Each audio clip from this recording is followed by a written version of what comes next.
Good morning, America. Good evening, Europe, or wherever you are listening from.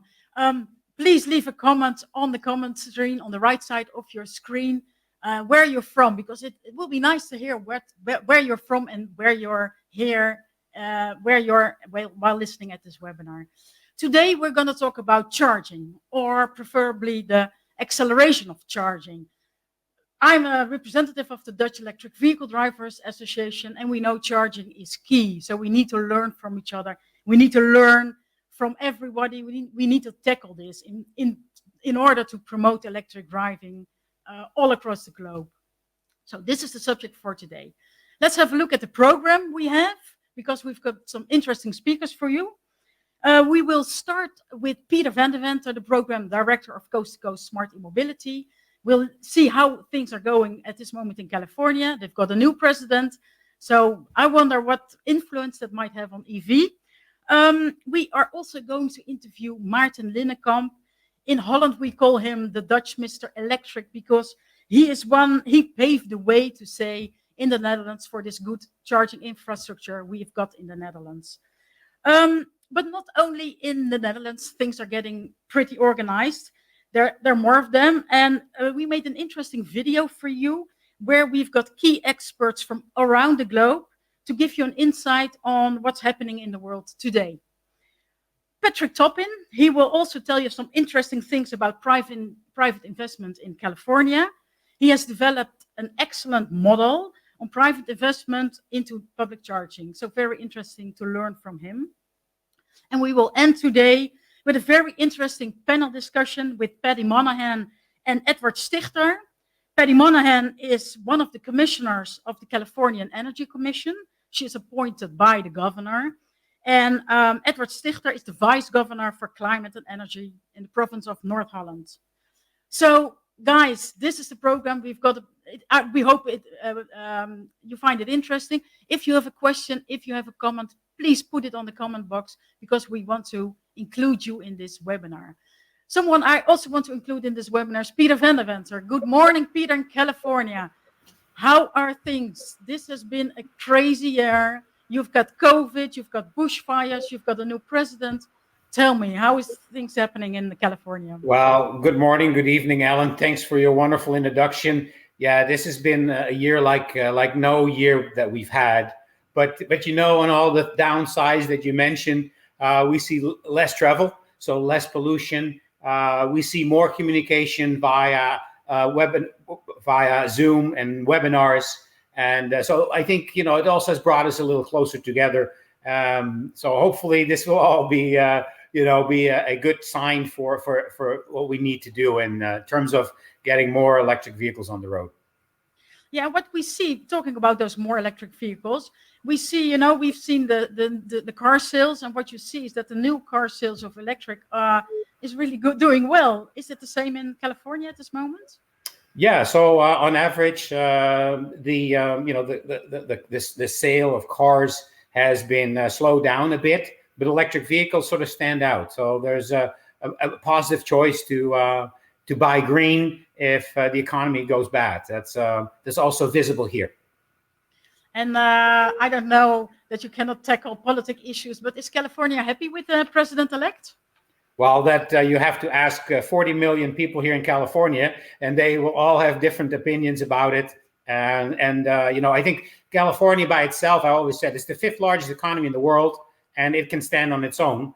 And so whoever is president, I think, California has a very strong agenda on all these topics. But I think on average, this administration is very pleased with the outcome of the election. Yeah, I think, we gotta get to the subject of today. Shall we start with two introductions videos of one of California and one of the Netherlands to see what the state of the art is at this moment on this subject we're talking about? Excellent. Let's start with the videos. Roll the tape, Ellen. To preserve planet Earth, we need to change the energy and mobility system worldwide. The Dutch are accustomed at transforming big challenges into great opportunities. We share knowledge, encourage easy use, support entrepreneurship, and connect sciences. We are committed to zero-emission mobility. Transition starts with ambition.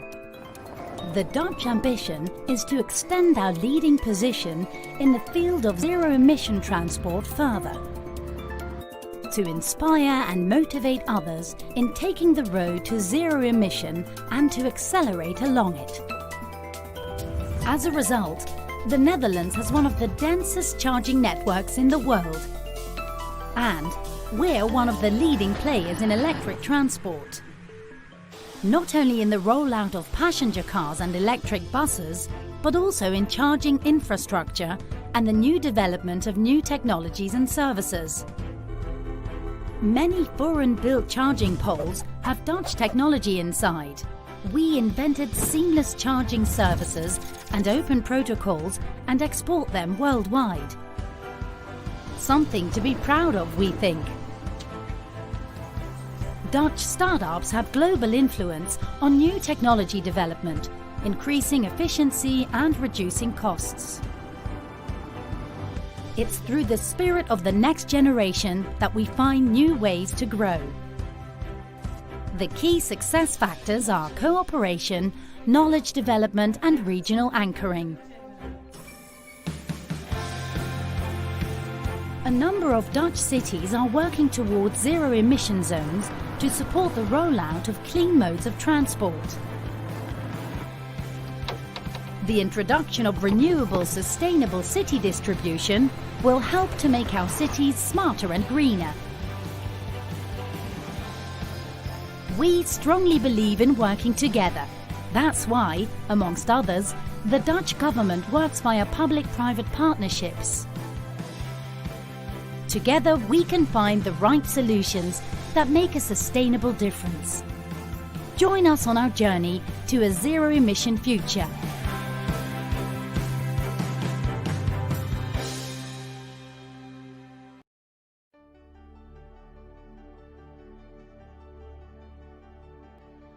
For decades, California has remained at the forefront of clean energy leadership.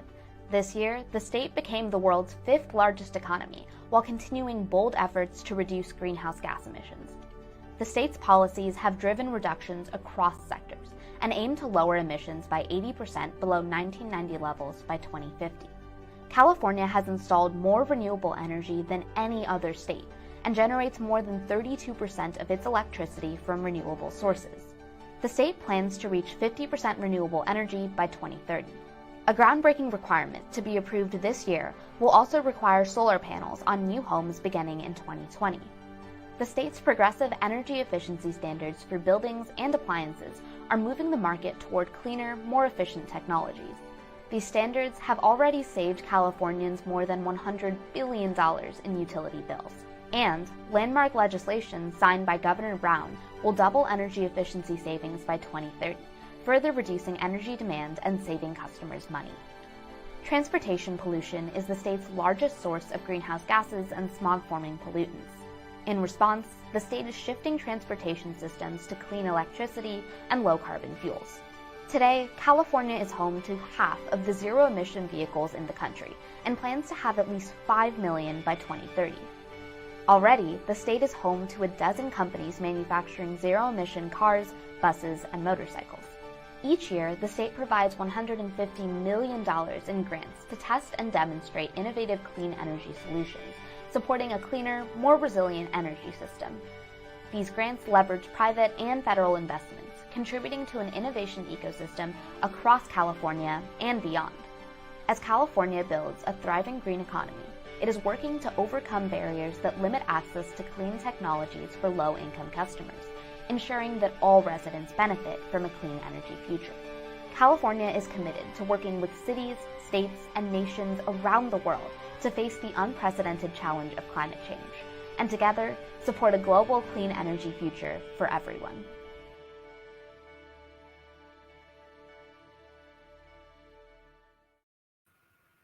All right. Well, thank you, the Netherlands. Thank you, California, for these inspiring words. I think if we want to make that transition to a zero emission economy, we need to look at how to clean our transportation sector.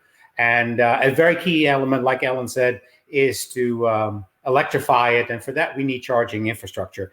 And that is today's topic: how to sort of accelerate the deployment of it.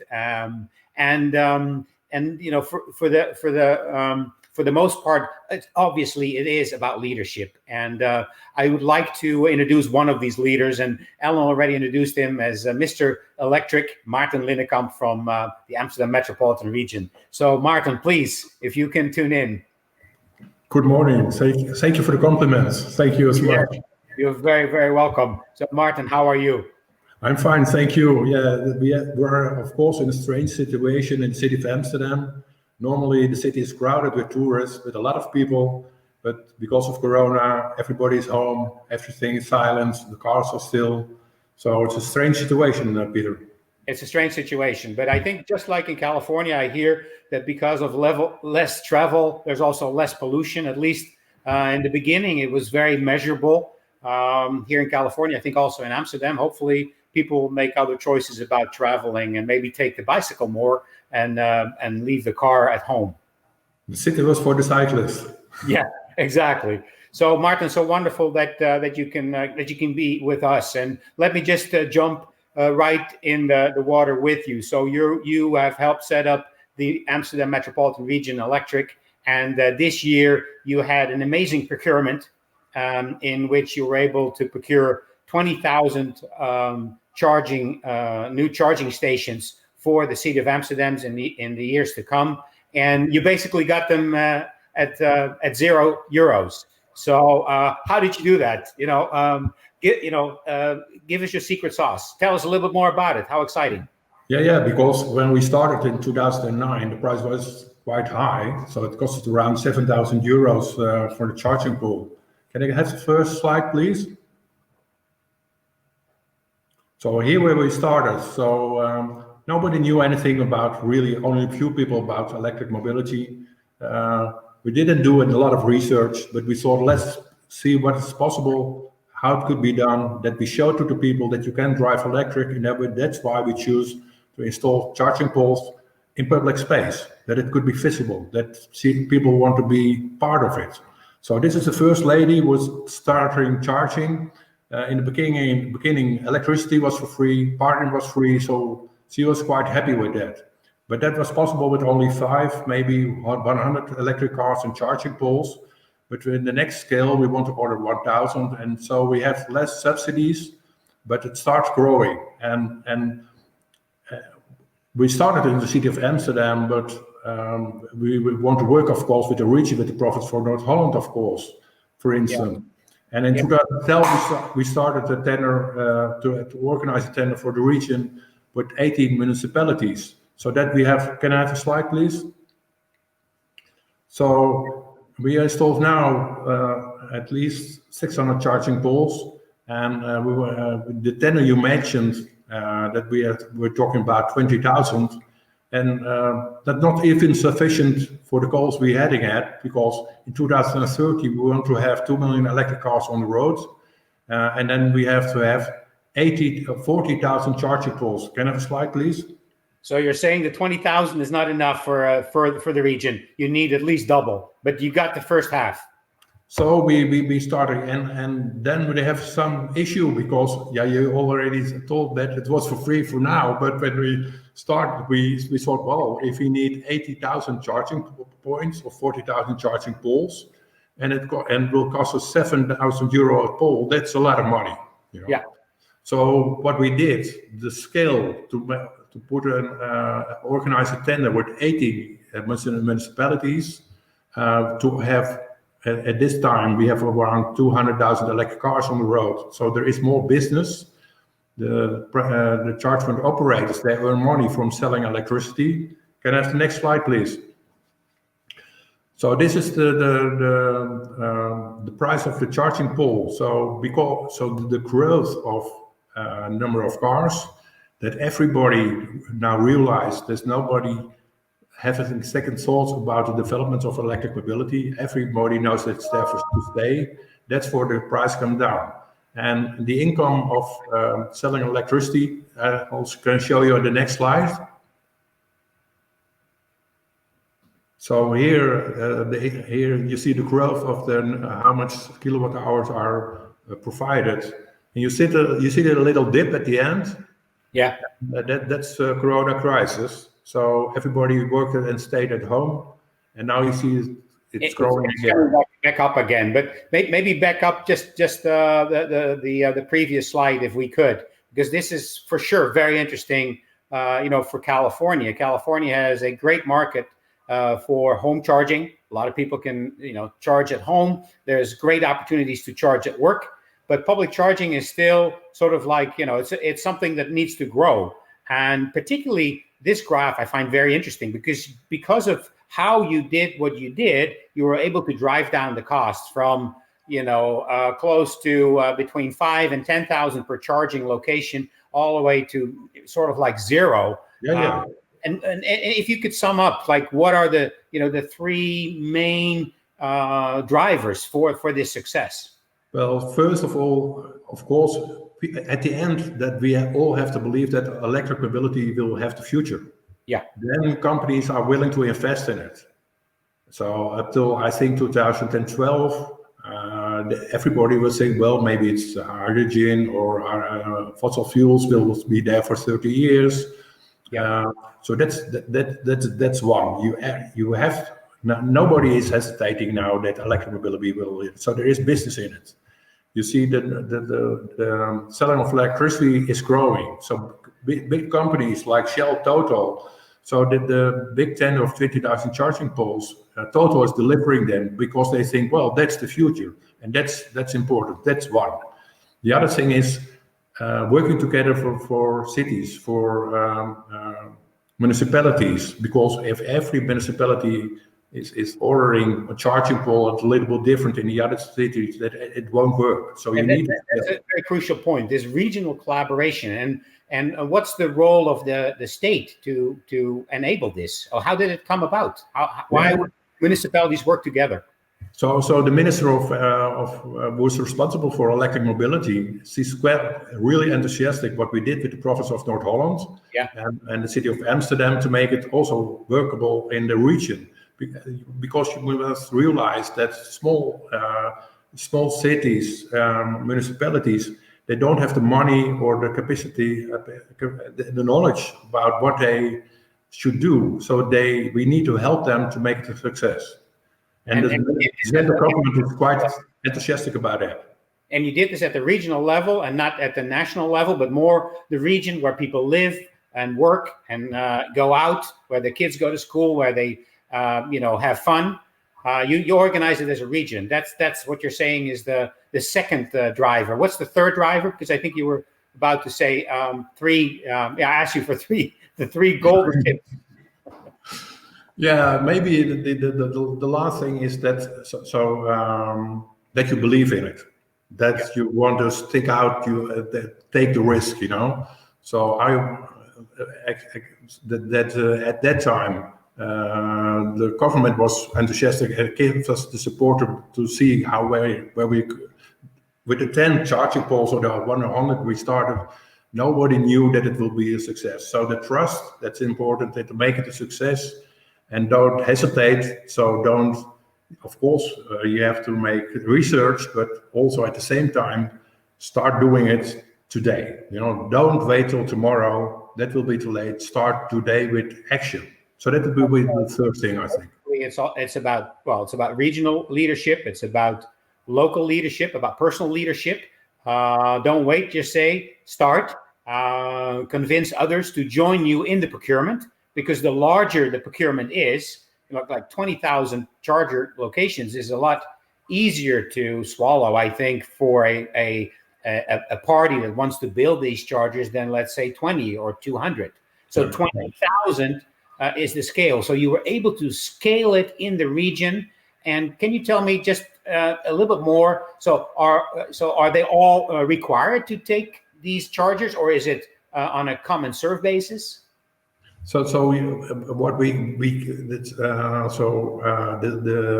municipalities, they decide what to do. So I can't enforce it. Nobody, the province of North Holland cannot enforce it. That's how we have that organized in the Netherlands. So you have to persuade people. So if I offer them a charger pool that is much cheaper than if they have to organize it by themselves, then they will join in. I have to explain to them that's some solution about climate change and a solution for air quality issues. And then if you can help those municipalities make it a success, then it works. Then it starts working. And because, I know you started small and then it sort of grew. So now it's 80, you said 80 municipalities, right? That have put in the effort. That, again, has driven down the price. Martin, this is a fantastic story. One last question, and I'm sorry to rush you through this today, but how big is the team? I mean, 200 people, 300 people? The team we're working on, we're 10 people, but we don't only, today we're talking about charging infrastructure. There's also support initiatives on cars and trucks and lorries. So for instance, the taxis on Schiphol Airport, they're all electric. Yeah. That's one of the projects we organized. So basically, let me repeat it again for those who are listening in. We have a global audience, Martin. If this is not something you did with 100 people, you started out on your own, basically with a few people, and now the team has grown to 10. But you service 80 municipalities, and that I think covers about 2 million people. 20,000 chargers growing to 40,000. I think it's an amazing story. I think you can all be very proud of what you have achieved. I know you're not ready to settle down. You're not completely satisfied yet. Please keep us posted. And I assume if any question is here, in California for this region to learn from, you'll be available to them, I would imagine. Thank you so much. Well, you're very welcome, Martin. Thank you for joining us today. Okay. So, ladies and gentlemen, that's Martin Linnekamp, who is at the forefront of regional collaboration and procurement at a larger scale, driving down cost. An amazing story, if you ask me. I have to say. So we wanted to know, since this procurement aspect and collaboration, public-private, is so important. We wanted to know from other experts in the world. So we asked the leading experts from Canada, Germany, the Netherlands, and California what they see happening in this field and how they are using all these opportunities. So, Ellen, can you start the video showing these amazing experts?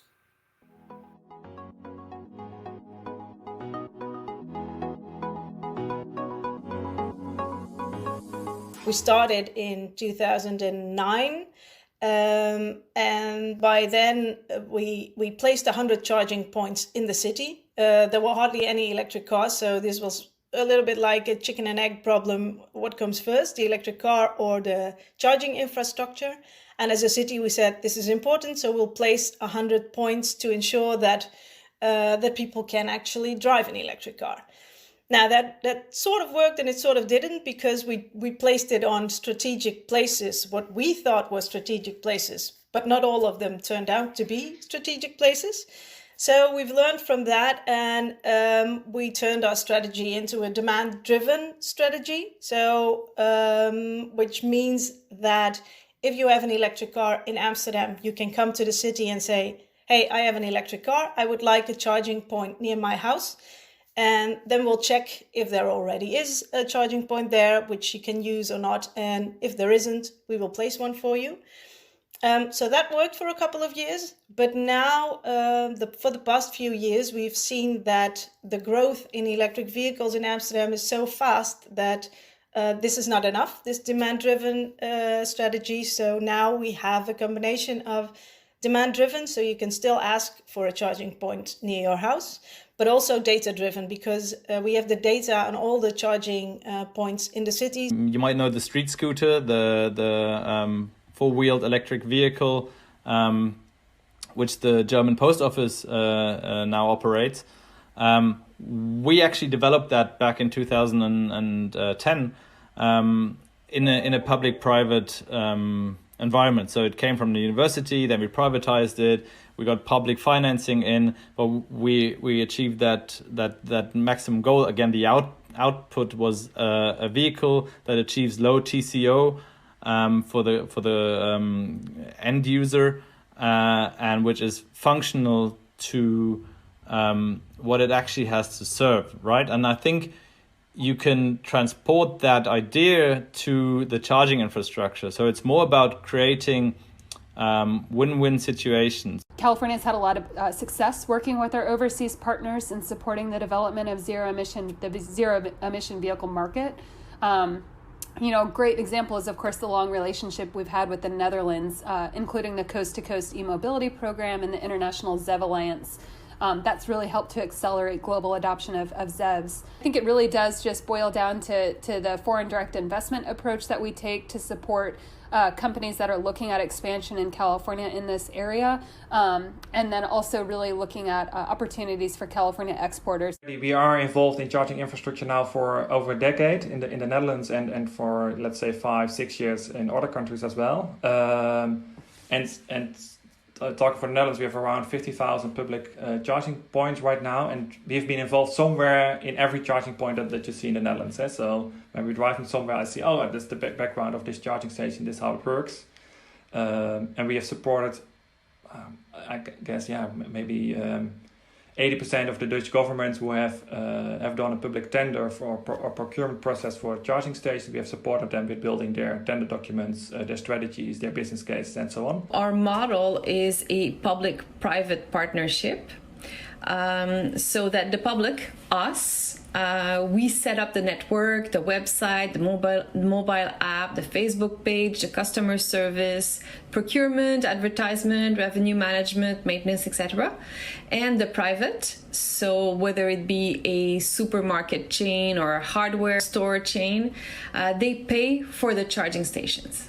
So on the procurement side, we have a lot of investment from private industry. A lot of our real estate is owned by private parties, and so it's all about finding the real estate. We have the California Energy Commission does a rebate project, electric vehicle incentive project called Cali VIP that helps facilitate kind of a deep dive into specific regions in the state. We have utilities. We're doing procurement of our investor-owned utilities and publicly owned utilities to buy stations. We have Electrify America, which is a private industry, but also part of the Volkswagen settlement. And so they've gone out and really helped accelerate the market.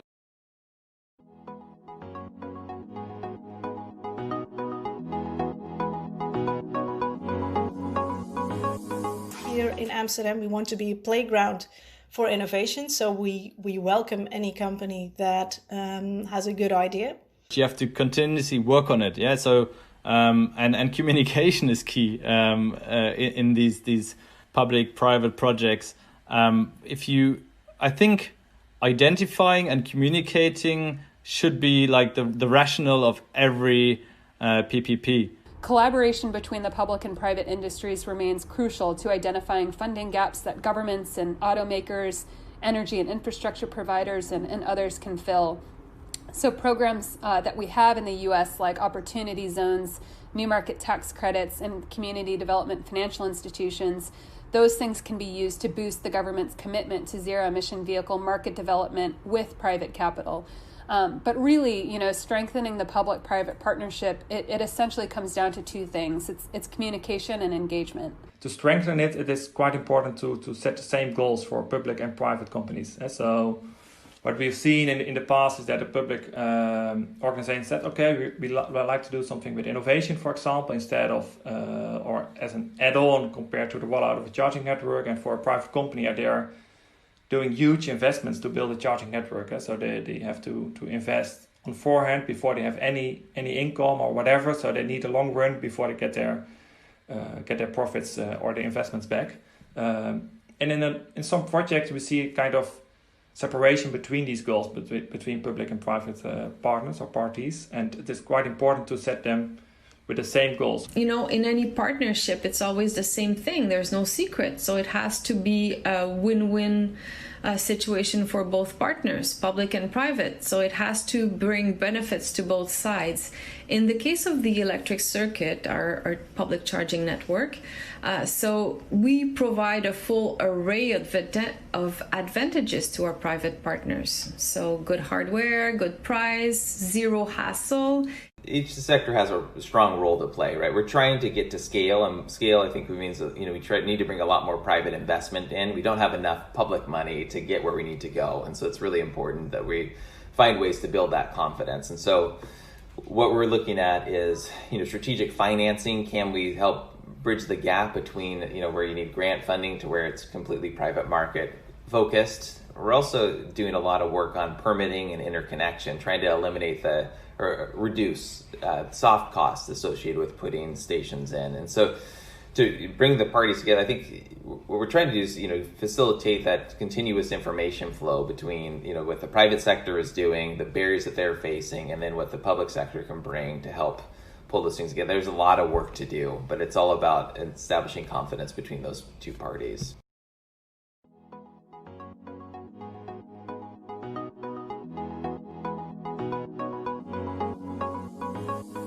I think we're going towards a system that combines more charging hubs outside of the city with smaller charging infrastructure inside of the city.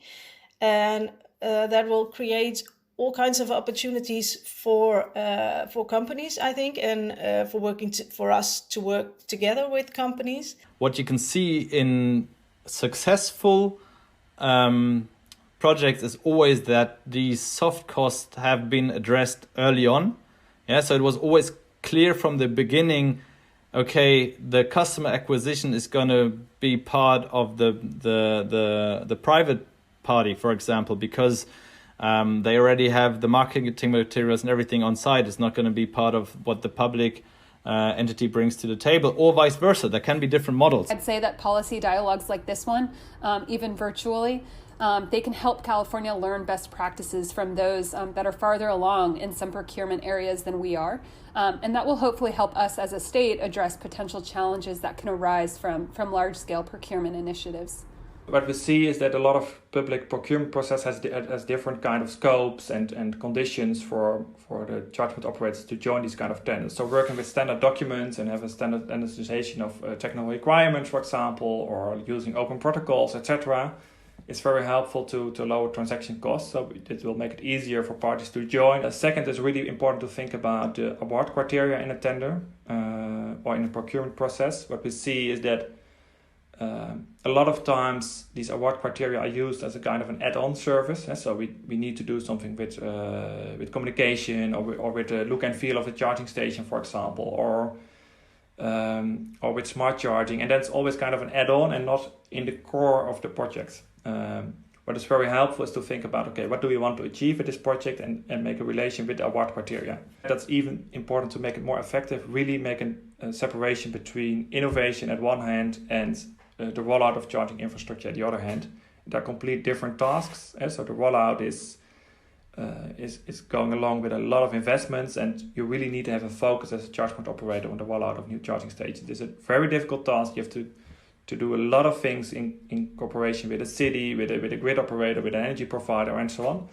And innovation is really kind of a testing thing with a small scene of people, with a small scene of charging stations. And it's not fitting together in one project. So make a separation between the two of them. How can we make it smarter and more effective? Well, I believe that the processes should be adapted to the value of the contracts. So it would certainly be more efficient if some of the rules could be more flexible. Let's say if the contract to be awarded is under a certain threshold. In terms of really accelerating, there's a lot of stuff in the Dutch experience that we're excited to learn about, like maybe in the public right of way. Is there a way to help, to do that and learn from what's happening in Amsterdam, for example?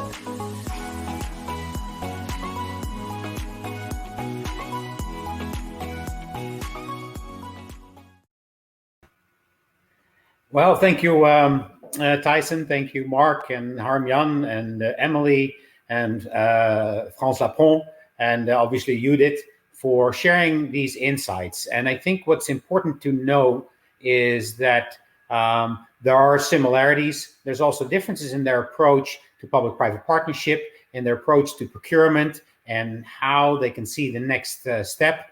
But nevertheless, I think it's very crucial that we see all of these examples of how to accelerate the deployment of charging infrastructure.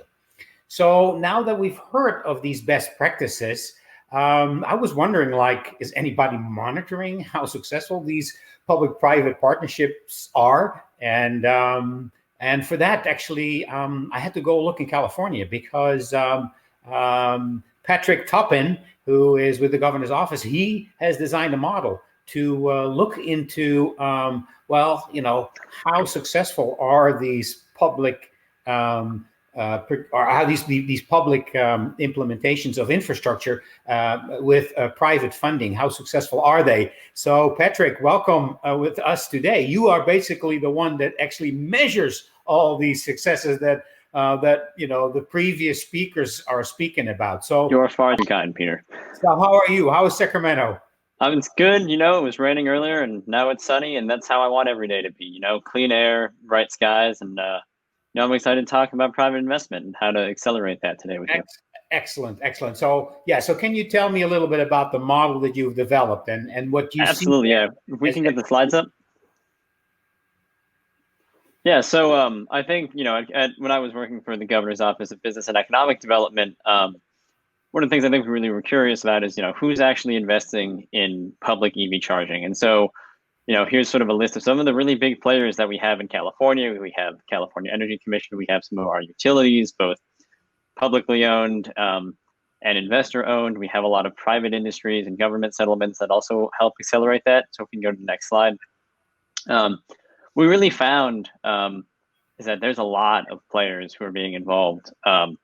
Here's a chart, I think, over the overall amount of capital expenditures thus far as of June 2020, when this model was last updated, into the public charging market. And while obviously, the numbers here aren't going to be exact down to the cent as they're listed, I think, we've gotten some really positive stakeholder feedback that they're in the right area, that we've got our costs all correct. And we're really excited about that. And I think one of the big takeaways we saw is that, one, there's a lot of different players here. I think one of the big things that jumped out to myself and to Tyson, who I was working under when I was there, is that Tesla earns their market share. 40% of the amount of money that has been put into charging comes from Tesla. But we also know that those are chargers that operate at a loss. There is much a way to sell more cars as they are to sort of accelerate electrification.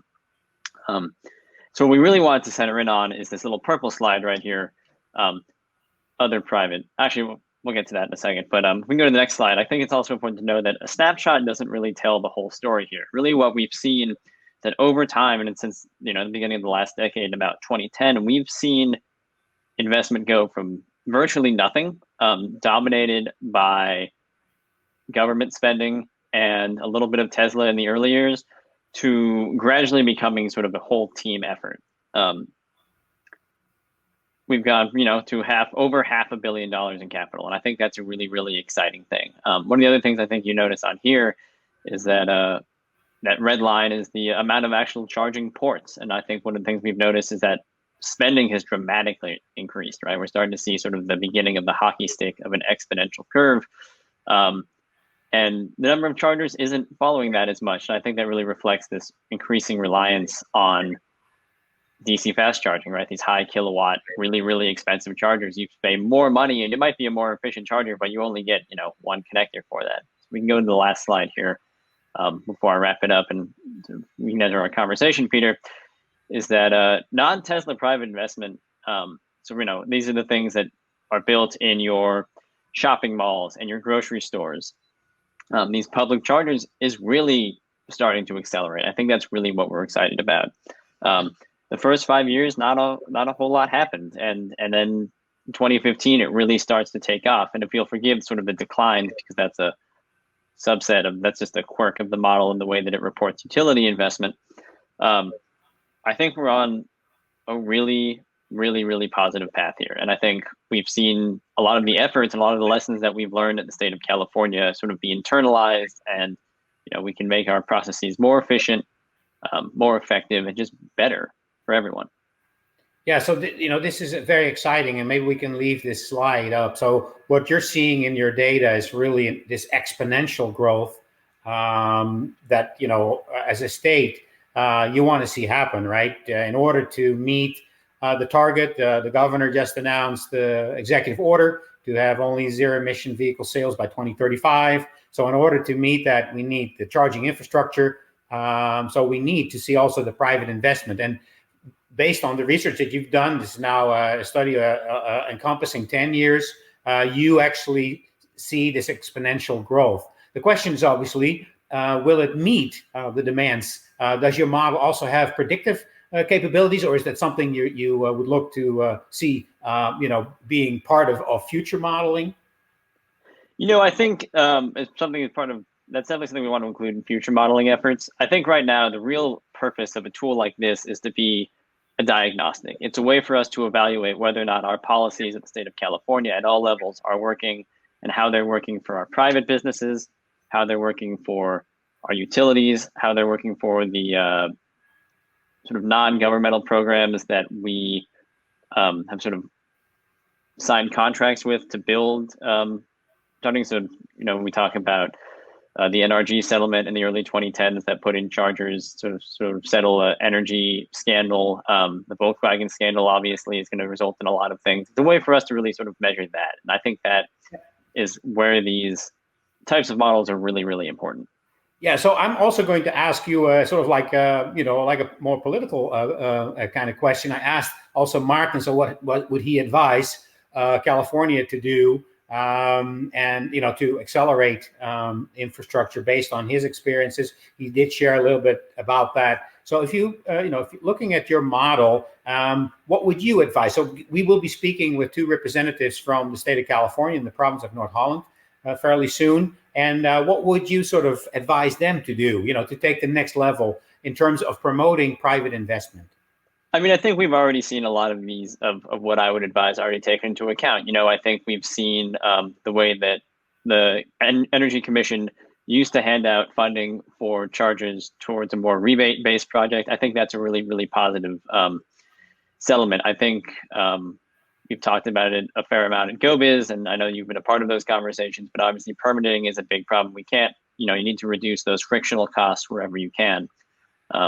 Especially, this is going to be a huge lift that we need everybody on. We need every stakeholder, every business, we need consumers aligned on that. And that is going to require keeping costs as low as possible. And so reducing those frictional costs, I think, is really, really important. Yeah. Well, I think so. Yeah, my advice is to just learn the lessons that you can. Yeah, so learn the lessons that you can, and this is certainly one of them. This this public-private partnership, but also the room to experiment and to learn from what works in other instances. And I think what's very crucial is that this model gives us information on a regular basis so that we can at least monitor the situation.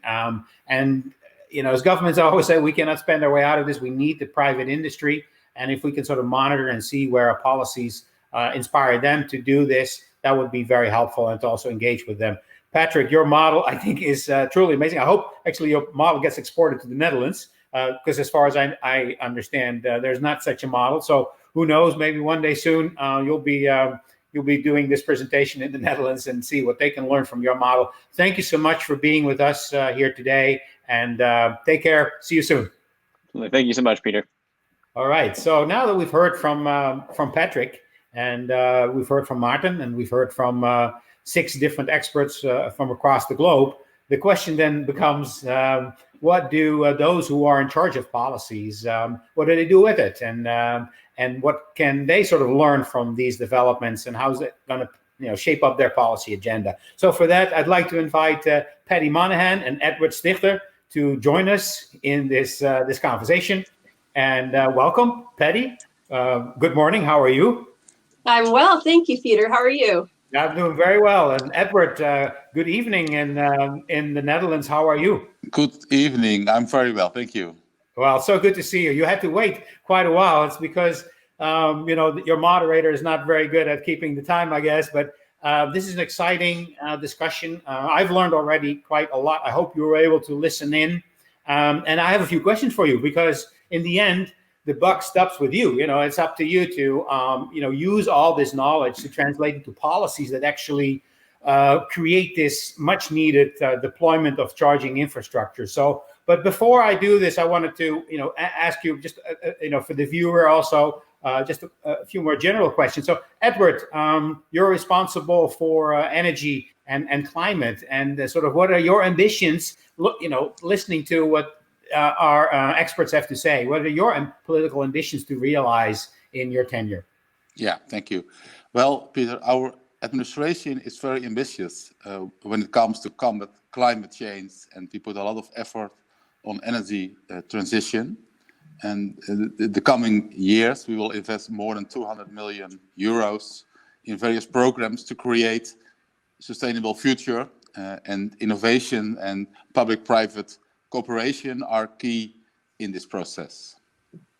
Excellent. So basically, your agenda says you're going to invest massive sums to to make this transition possible. That's what I hear you say. Yes, that's correct. That's wonderful. And electrification of transport is part of that. Now, if I may make the bridge to you, Patty, you've seen this growth in California over the many years, and sort of what is what is your take on this success story in California? Well, I would say California has been committed to zero-emission transportation for a long time. We passed the first zero-emission vehicle policy 30 years ago in 1990, and we have, and it's driven because of our terrible air quality. So I would say, what I've been most excited about, though, is over the last 10 years, how rapidly the price of batteries has dropped globally. And we're seeing, price parity with conventional vehicles in the next 5 years, which is just amazing. And I think, we're on the cusp of the same kind of transition that we saw in the energy system, where coal and natural gas and other fossil fuels have been replaced by solar and wind, which are now cheaper. And I think we're going to see the same thing in the transportation system. Well, I think that's a very positive. It is a very positive development, and I think you're being supported, both of you, by very recent decisions.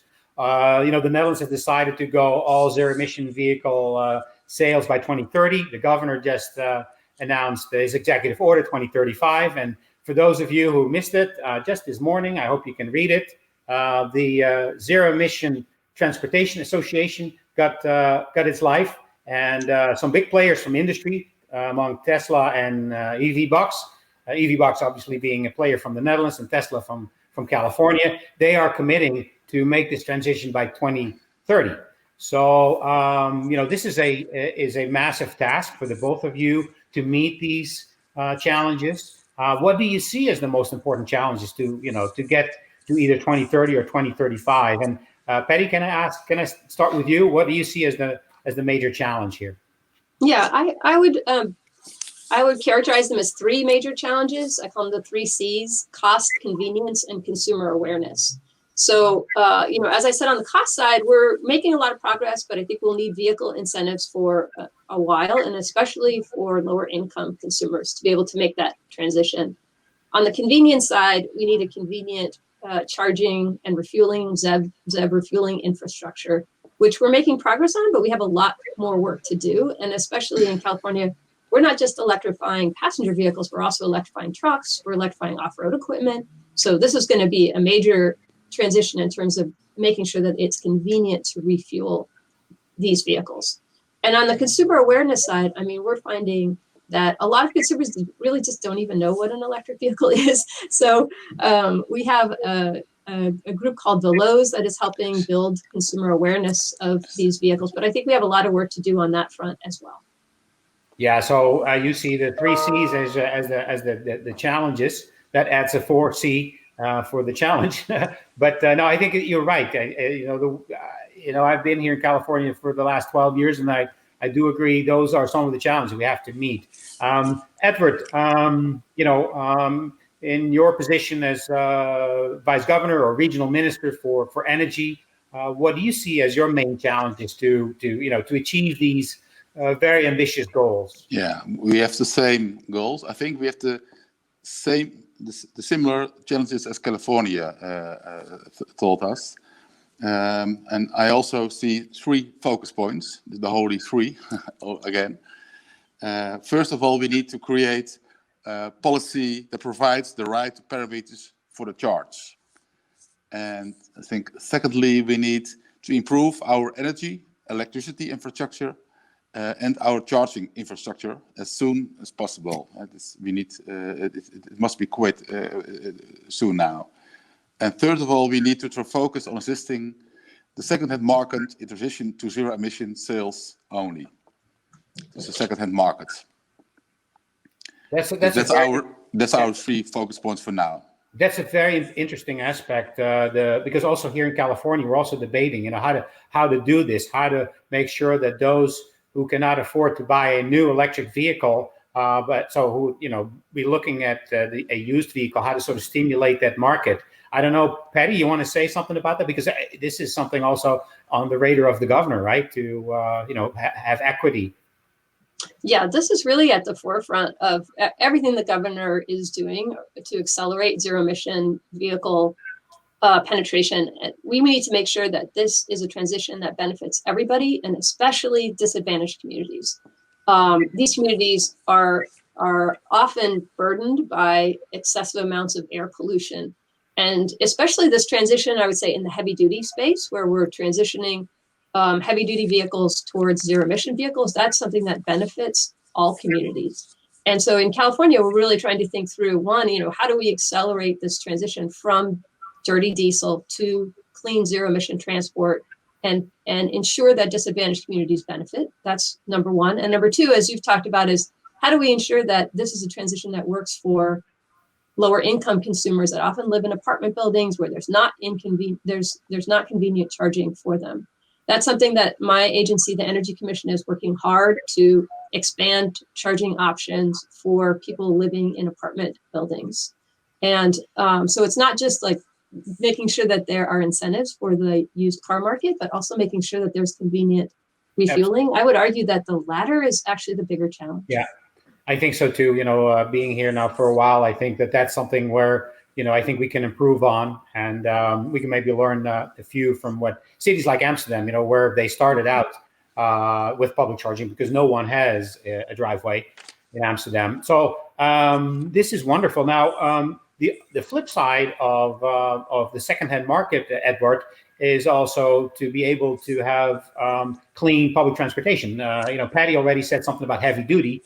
Right, trucks and vans, but also public transportation. So transit is very important. What's the province going to do, and how do you see this? Zero-emission buses. Yeah, for example, well, the reduction of our carbon footprint are the ambitions of our whole country. Our national ambition is to sell zero-emission vehicles only by 2030. So the main contribution to the mobility sector to reduction of our carbon footprint will take place after 2030 of that. And the Netherlands are frontrunner of the electrification of public transport. In Holland, we aim to drive only with electric buses by 2027, and there are already regions where do so already. our main challenge is charging these electric buses. The latest models have a battery radius of 400 kilometers, and they take 4 or 5 hours to charge the battery, and that's too long. So that's our main experience for now. Yeah, so you are, Patty, that public transit is a very important key part of mobility in the Netherlands, and so the aim for zero-emission buses, I think, is a very important one. But you're also seeing that the charging infrastructure, the range, that's a challenge that you'll be working on. But I think it's a very aggressive target to aim for this. In the coming years, but very exciting at the same time. So let me switch to something completely different. So I didn't know this, and I've been here for a while, but the number one export product, Patty, of California right now is electric cars. So it's not the walnuts or the almonds or even software. No, it's electric cars. So what's the secret sauce? Because like 12 years ago, there were none. And now suddenly it's your number one export product. Tell us the secret sauce of California. Well, I would just correct you slightly, Peter. It's vehicles, not just cars. Most of them are cars, and I got to say, one company, Tesla, is is a major reason why that's true. But it's not just Tesla, and there's 34 ZEV-related manufacturers in California, manufacturing everything from buses to scooters to batteries to charging technologies, and this is a growing industry. So the reason why California is at the heart of what I like to call the three revolutions, quoting Dan Sperling from the Institute for Transportation Studies at UC Davis, this intersection of electrification, mobility as a service, and automation. I mean, all the major companies that work in this space, not all, but many of them are here in California. And I think it's this combination of, we have this fertile regulatory policies. We have a lot of incentives around zero emission transportation. And we have this sort of tech-friendly workforce that embraces these technologies. So this combination, I think, is making California basically the new Michigan when it comes to electric vehicle manufacturing, automation, and mobility as a service. I think that's very exciting, and you're so right. It's this combination, and it's not only Tesla; it is much larger than that. Companies that have also signed up to this new initiative, like Lucid Motors, Zero Motors, which is a electric bicycle company, which actually has the European headquarters in the province of North Holland. So they're all contributing to this massive change and this economic opportunity. So we sort of have to come to the end of this discussion. But I wanted to zoom in on. So you've heard these experts, right? And they spoke about the importance of procurement, the importance of public-private partnership. What do you take away, Patty, from this discussion? What would you like? How are you going to move forward in this? Well, we have a big charge ahead of us in terms of implementing the governor's executive order, and it will take all hands on deck. I mean, we need a complete transformation in the next 10 to 20 years, and of passenger vehicles, off-road equipment, buses, long-haul trucks, and I think actually it's going to take all technology. So, we've talked a lot about battery electric technology, but there's also fuel cell electric technology, which I think will be particularly important in the medium and heavy duty space. So, I think we need much deeper collaborations internationally on, and especially, you all are the global lead, but it's not just you. And I think we need to work in deep collaboration with other countries. Now we have a US government that is all in on, addressing the problem of climate change and accelerating electric transportation. So we have a federal partner, not just California standing alone.